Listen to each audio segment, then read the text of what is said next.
I'm Wendy Gilmer. I grew up in the church and went away, did other things, and came back to the church. When I was a kid here, my grandparents attended church, and now my children are being raised in the church and their grandparents are here. It's a wonderful place to be for intergenerational experiences and connecting with people at your same stage in life and to participate together. How has this church impacted my faith? A variety of experiences. We attended church every Sunday and I taught Sunday school. That's what we were asked to do when we were growing up.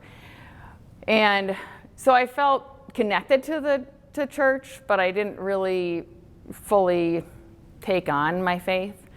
And also as I became into junior high and high school, I'd read the stories of the Bible and they seemed to have set roles for women in the Bible, and God was always referred to as a male, and I listened to it, I understood, the good versus evil and how to live a Christian life. I just didn't feel particularly connected to it. And I went to church camp one summer, and that summer, for that session, we went to church on a Sunday in a town up north, and there was a female pastor leading the service. And I'd never seen a female pastor in my life. Not even all religions allow that. And I was amazed. I literally hung on every word and thought that was incredible. And it really kind of invigorated my faith a bit. And then I came back and time went on, and then I was in high school and I really started to think about how does this faith have a place in my life, or what's my role with this faith, and I didn't feel particularly connected. And then we had a new appointment, and it was Pastor Becky Sechrist. And again, it was now a woman leading the church, and I just really connected with that. And I saw how I felt like I had a place then within the religion. I felt that God saw me for who I am, that whether it's an unconventional role as a female or even a conventional role as a female, I just felt much more connected to my faith. And that was a real gift at that time of my life, and I take it, I think it was a gift from our congregation too, because people really responded well to her, and she did a lot of good things for our church. And just to be a young person in our church and to witness that was really impactful for me.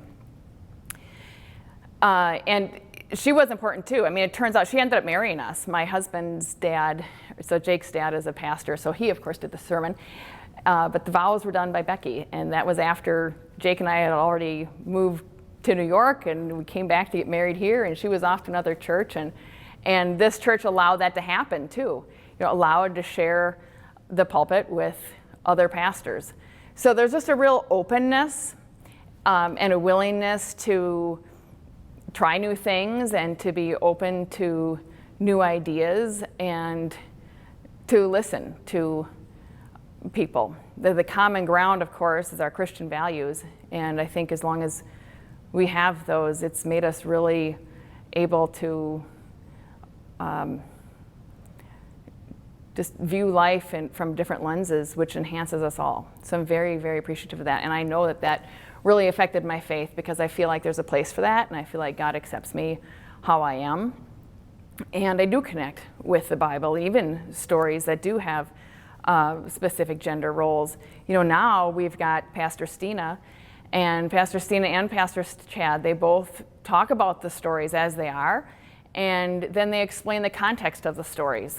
And so the messages still come through, and I also feel part of those stories, and I can connect to it.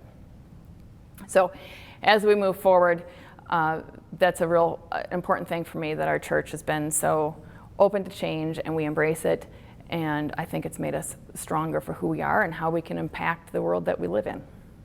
A joyful memory that I have of someone in the church or an activity would be several. But for this, I'll say there was a time that Terry Booth and I were teaching Sunday school, which I've always enjoyed doing that with Terry.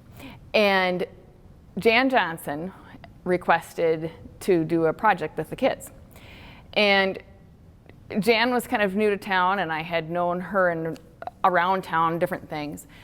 And she asked if she could do a quilting craft with the kids.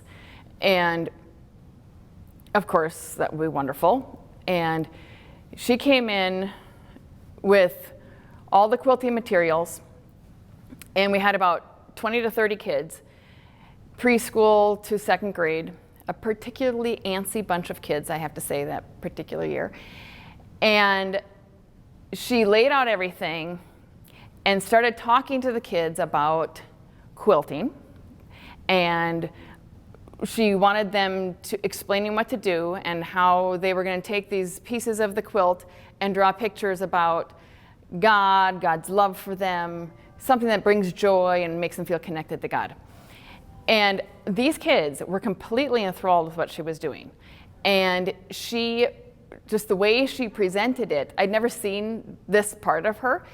And the kids were completely responding. They loved it. They had lots of different colors. They were calm. They were, you could tell they were inspired by things. And it all worked out very well. Then it was a two-week process, so she came back the next week, and the kids were excited to finish up the project, and it was great. The amazing part about this was the kids were really responding, and she, multiple times as she did it, she was saying, "Thank you for letting me come and share this gift to you. God has given me this gift of quilting and kind of understanding it, and it just comes naturally to her, and she enjoys sharing that with people, and she really kind of feels like that's how she interacts with people, to share God's love." And these kids are really responding to that. And suddenly I realized that's kind of what that phrase means, you know, where you often hear, "Oh, you've got a gift," or "find your gift and share it with people." But that was actually really happening. Like, she understood what her gift was that God had given her, and she had honed it and made it, really developed it. And then she was sharing it with people. And she had a whole group of kids that were learning about God and thinking about God and treating each other so well and sharing something for the whole congregation. They put together a quilt that's now hanging in the nursery. And that was her having used the gift from God, sharing it with other people, and then sharing the Word of God through sharing that gift. And it was just amazing to me. So then, it's like a light bulb went off for me.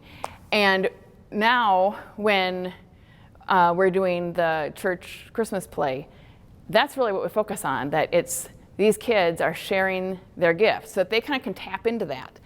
And they really do. So when they're doing the play, Terry and I talk a lot about it is you're sharing your gifts with God. And what are they? Everybody has a unique one.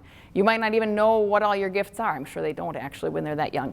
But it's how you enunciate your words. It's your ability to sing or dance or keep the kids around you calm, or simply be really patient and set a good example and lead the kids through it. And so we talk about that a lot, and the kids get really excited about it. So they're sharing their gifts with the congregation. And when you share those gifts, the people who are receiving that, it feels like it's a blessing, and they feel closer to God. And you are communicating about God in that way. And the kids really connect to that, and I get very excited about that. And it's just fun to watch that. So when you are around somebody who is sharing this God-given gift that is just so unique to them, then it feels so good to be around it. And I have to say, I feel too that Pastor Stina has that God-given gift of leading a congregation, and the way she's bringing us together, the way she's adapting technology, the way she kind of guides us in times of turmoil is it's like God is working through her, and and people respond well to that. It's just amazing to witness that. So I feel that's a blessing to be part of that, and to be part of a church that embraces that and gives people the opportunity to explore what these gifts are.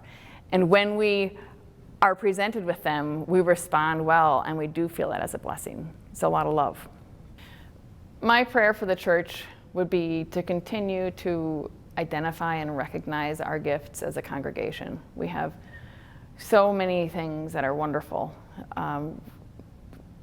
Intergenerational experiences and relationships, connection to the community around us, a deep love for Christ and for one another, a tolerance and a patience when we deal with one another, and great leadership with who we have guiding us through this. And so I hope that we recognize what a blessing that is and how lucky we are that we have that, and think about those strengths and realize our role to communicate that out into our communities, whether it's, our family unit whatever our family unit is, whether it's just the people that we interact with, or however broad we decide to make the community.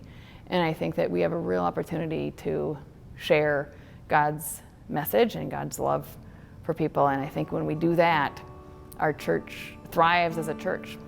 And that was what God's intention would be for us.